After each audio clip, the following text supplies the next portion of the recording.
తల్లి అయిన మరచునేమో నేను నిన్ను మరువను, చూడుము నా అరచేతులలో నిన్ను చెక్కి ఉన్నాను. నీ పాదము తొట్టిల్లనీయను నేను, నిన్ను కాపాడువాడు కునుకడు నిదురపోడు అని చెప్పి వాగ్దానం చేసిన యేసయ్య.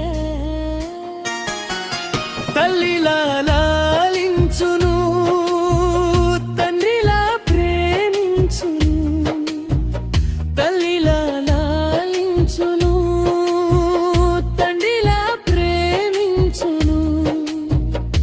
ముదిమి వచ్చు వరకు ఎత్తుకొని ముద్దాడును, చంక పెట్టుకొని కాపాడును యేసయ్యా